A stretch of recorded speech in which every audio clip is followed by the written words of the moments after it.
But not too long after I started playing, I saw Stevie Ray Vaughan live at the El Macombo on video, and that kind of changed me. I was like, wow, that's really cool.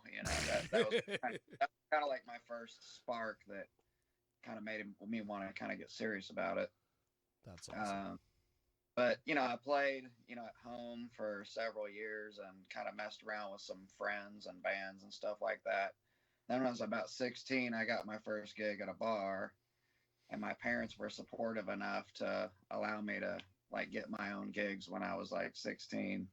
Wow. So, and they would take me out and let me jam with like the local musicians that were, the seasoned like blues guys from around town and stuff like that. So I got to get some firsthand experience like sitting in with people and stuff when I was young, which influenced me a lot. And, that was when I kind of pretty quickly realized that I wanted to do what they did and wanted to play music for a living. So That's I've awesome. been trying to make that happen ever since. That's awesome. That's awesome. That's awesome. We have got a great guest with us today, Nathan Brice and the Loaded Dice join us today here in our broadcast. Nathan is amazing. First time I seen him perform live was at the Red Shed in Hutchinson, Kansas.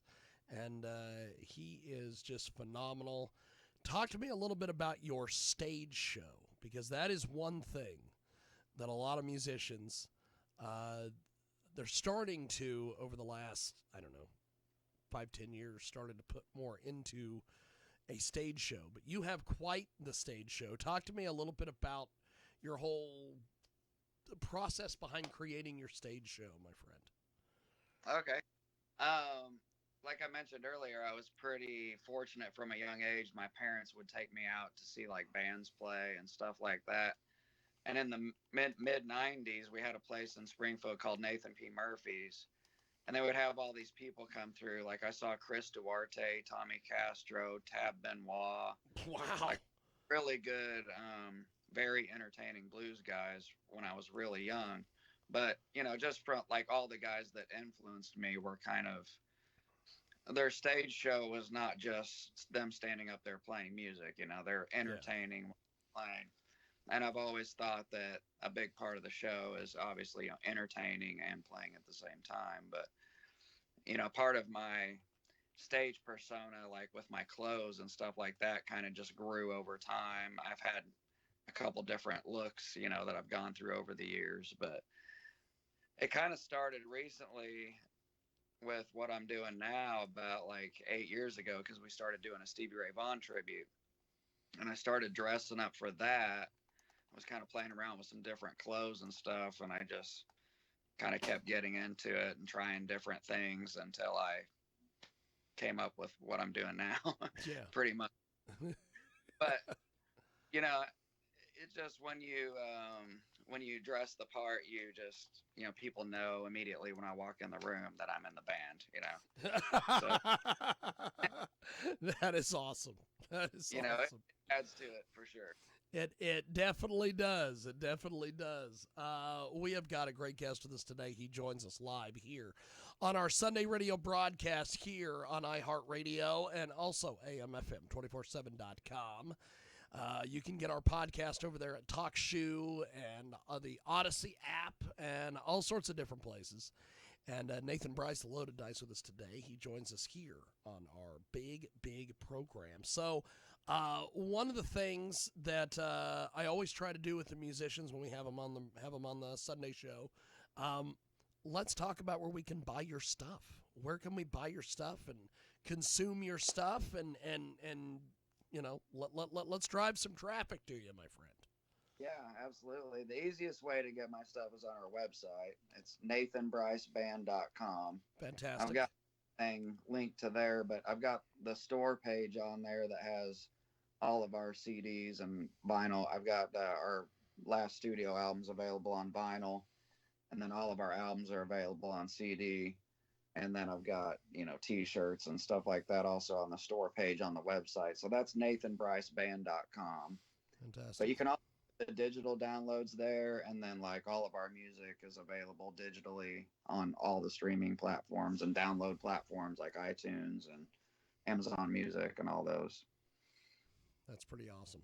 That is pretty fantastic. So, what is the reaction to your guys' music when you guys are out there performing on the road and making stuff happen? Generally, a pretty amazing reaction. It all depends on the type of venues. You know, we play a lot of different types of venues. You know, we play anything from small clubs to, you know, just hole in the wall bars to like large theaters. So, but we've been playing with Taj Farrant a lot, and we're getting to do some opening shows with him and stuff like that, and doing some touring with him. And his fan base is really kind of geared towards our music because it's blues rock. So that's given us an opportunity to get in front of a lot of blues rock fans. And, you know, that's where we get our biggest reaction, and our best reaction is when we're in, you know, those type of fans. So we've done some shows with him where we've gotten some really good reactions. So it's always nice to get that, because, you know, you don't always get that. You know, sometimes just depending on the circumstance of where you're playing, you might not get as big of a reaction or something. And, you know, us musicians, we got to have those big reactions every once in a while to kind of feed our ego and keep us going, you know. So, but yeah, it's nice. There was a show we played for Buddy Guy, and we got the biggest reaction that I think I've ever gotten, and that was with Taj. And we closed this song out, and the whole place just erupted, you know. And it's just one of those. It's just an amazing feeling when that happens. That's awesome. That is fantastic. We have got a great guest with us today. Nathan Brice joins us here in our program. He is an incredible musician. Talk to us a little bit about what your writing process and production process and everything for your music. What is that like for you? As far as writing goes, I'm just always constantly looking for good ideas for a song. You know, I think it's just having that mindset and just thinking about it. Like, even when you're talking to people, just listening to things that they say and stuff like that, and kind of just looking for ideas for titles and ideas for songs. And then, of course, like, you just, you know, write about what you're personally dealing with a lot of times at the time. Yeah. But like my most recent song, Soul Connection, you know, I met someone, and, you know, it's a true story about someone I met, but it's also, we shared a musical connection. We kind of had very similar music interests, and I'd never really met anyone that I had that close of a connection to musically. So it kind of inspired the song Soul Connection, because coincidentally our like for music was soul music. So it kind of worked out. So that's what that song's about. But I know I'm always looking for ideas, and then, like, I jot stuff down constantly. I'm constantly, you know, making notes. I'll think sometimes of like a line to a song, you know, I'll write that down. And then later on when I'm writing, I'll be like, I need an idea here. And I'll just go back through my ideas. And, you know, that's kind of how it works for me. And, like, you know, some songs, it'll take me like a few months to write even. Like, I'll have an idea, and then I'll just come back. If it's not growing, I'll come back to it. And sometimes it, you know, does later. So that's awesome. That's awesome. And some of them just come to you pretty much right away, you know. Soul Connection was kind of that way. That one just kind of came out quickly, you know. Yeah. And those seem to be the best ones. But so when you go out there and you perform, and the crowd is, you know, not feeling certain songs, do you ever take that personal, or is that just a situation of there's sometimes some crowds are going to like one song over the other? Mm-hmm. What is that like for you? It's the weirdest thing, and, you know, you can't take it personally, because there's so many different reasons why you don't get big reactions. You know, you're not going to get a big reaction every time. It just doesn't happen. You know, like, even when we're playing with Taj, we don't get the same reaction night in, night out from the crowds. And there's a lot of different elements that go into that. But it's the weirdest thing, because, like, we'll play the same exact set to a crowd somewhere, and they'll just be going nuts, you know, and then we'll play the same set the next night somewhere else, and they still like it, you know, and everything. And we still get reactions, but they don't go nuts like the other crowd did. so we're thinking like, what's the deal here, but it's not, we got to realize it's not us. It's just, some crowds are just a little more tame, or it might be that even the time or the day of the event, if it's on like a Saturday night at 9 o'clock, it might be a little more rowdy than, if it's a Sunday at 5 or something, Yeah. So, that you just have to, just keep doing your best performances that you can always do, and not read into the reactions too much. We just kind of got to think, hey, they're loving this, no matter what.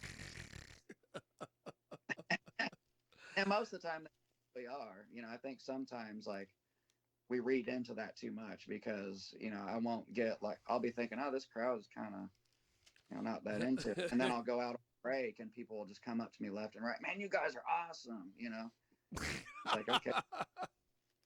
No, but they don't. They're just that kind of crowd. They just want to sit and listen and, take it in. And they're just not a big reactive crowd. Yeah. But it doesn't mean they don't music. That's awesome. That's awesome. We have got Nathan Brice with us today. He joins us live here on the Sunday radio broadcast. So Nathan, if people want to find your music online, is it just the website we gave earlier? Is that just the best spot, or? Yeah, NathanBriceBand.com, or, honestly, you can just go to your search engine and type in Nathan Brice, and it'll just be like a wildfire on your computer of my stuff. Yeah. My website will pop up, and then we're on all of the music platforms, every one you can imagine, I think. So That's awesome. It's pretty easy to find our music. But That's yeah, awesome. just look up Nathan Brice and Loaded Dice, and you'll find it pretty easily. And then we're of course on Facebook and Instagram and all that. Yeah, all the various places, as they say. Yes. We're working the online game. So, Nathan, before we let you go, how do people see you guys on tour? I know that you guys are going to be going all over the place. Talk to me a little bit about the tour schedule. We got some pretty exciting things coming up, actually. We're going to be jumping on Joe Bonamossa's Keeping the Blues Alive at Sea cruise, awesome. Which will be awesome. We're leaving out March 21st for that with Taj. And then we've got the Tampa Bay Blues Festival in Florida. We're going back to Australia for the Byron Bay Blues Fest. Wow. So we got some big things coming up with Taj. And then we've got our own shows, too, that we are sprinkling in between regionally and stuff when we can. We'll be going back to the Red Shed, it looks like, in October. I think October 11th, we'll be back at the Red Shed. That's awesome. And we try to hit Kansas City every once in a while. I don't know if your program is typically kind of based. Oh yeah, up there in Knuckleheads and all those places. We got a couple shows coming up at Outlaw Harley Davidson. Oh really? In Springs.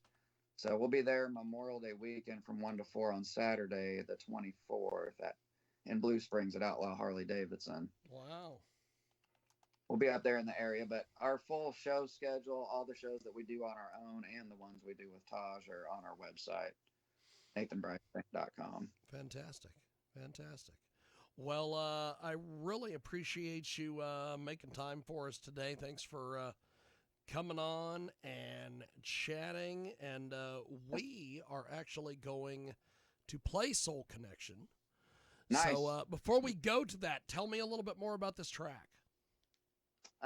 This is a pretty exciting one to do because, like I said, it was one of those ones that just kind of came together. I don't know. It was really, I get in different moods of different music and different artists that I like to listen to. Like I kind of get stuck on one artist and just like listen to them, really in depth for a while, and then I'll kind of get on to someone else. But I was really into Sam Cooke at the time, and so that kind of was an inspiration. And then also just my, real life things that were happening. I met someone and who inspired the song. So, everything just came together kind of perfectly on it. And then when we went into the studio to cut it, it went so smooth. Like a lot of songs, you kind of have to like change things and adapt a lot of things and stuff. But it seemed like this one just kind of like it was just meant to go together the way it went together. it, it just came out perfect. I had some musicians come in and set in on it too, and add some vocals and added some brass horns and stuff to it, and added some organ and piano and stuff on it. So it's a pretty full sounding track, and I think it's got a great hook to it. It's one of those ones that'll kind of stay in your head. So that's awesome. That's always awesome. a good thing. That's awesome. Well, Nathan, I really appreciate you making time for us today. Thanks for coming on, and we appreciate it. We're going to go to your song, Soul Connection. Yep. Thank you, sir. Appreciate you. Thank you. Appreciate it, brother. There he goes. That is Nathan Brice and the Loaded Dice, baby. And we are going to go to their track. It is Soul Connection, and it is here on your Sunday radio broadcast, coast to coast and border to border. Ain't no question it's a soul connection. I can feel it from the very start. But there's no question that the soul connection's got a hold of my heart. I wasn't looking, but you opened my eyes. I'd find you even if I was blind. It's just something that I can't control. It's heart to heart.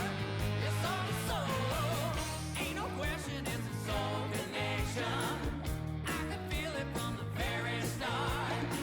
But there's no question that the soul connection's got a hold on my heart.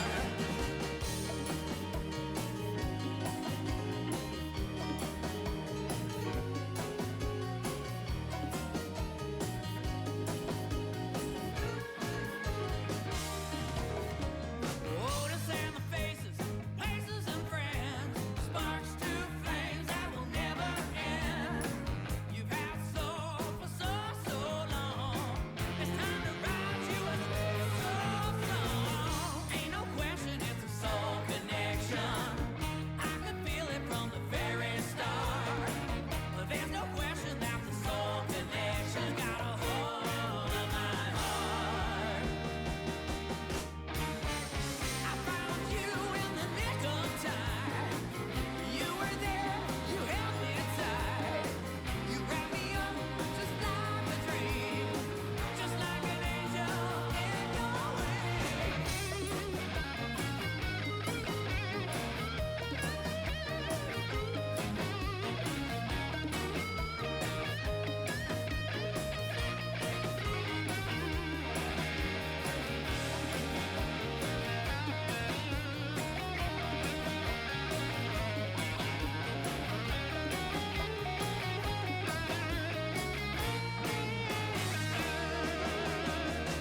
Sometimes you ask me 'cause you want to know, but why, oh why do I love you so?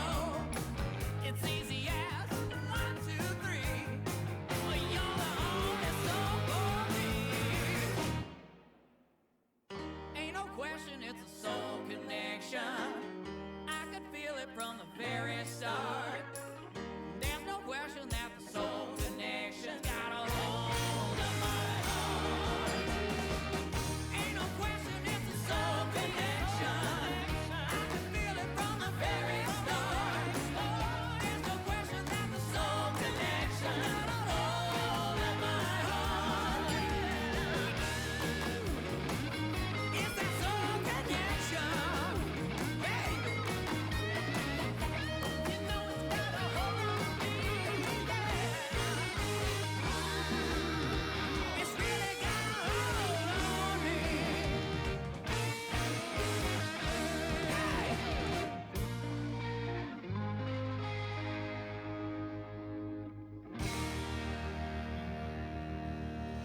Nathan Brice, the Loaded Dice Soul Connection here on your Sunday radio broadcast. Coast to coast, border to border, and as iHeartRadio, thanks for joining us. And we are going to do this. We're going to take a brief time out here on our big program. And when we come back, we will figure it out on the other side. And you are listening to your big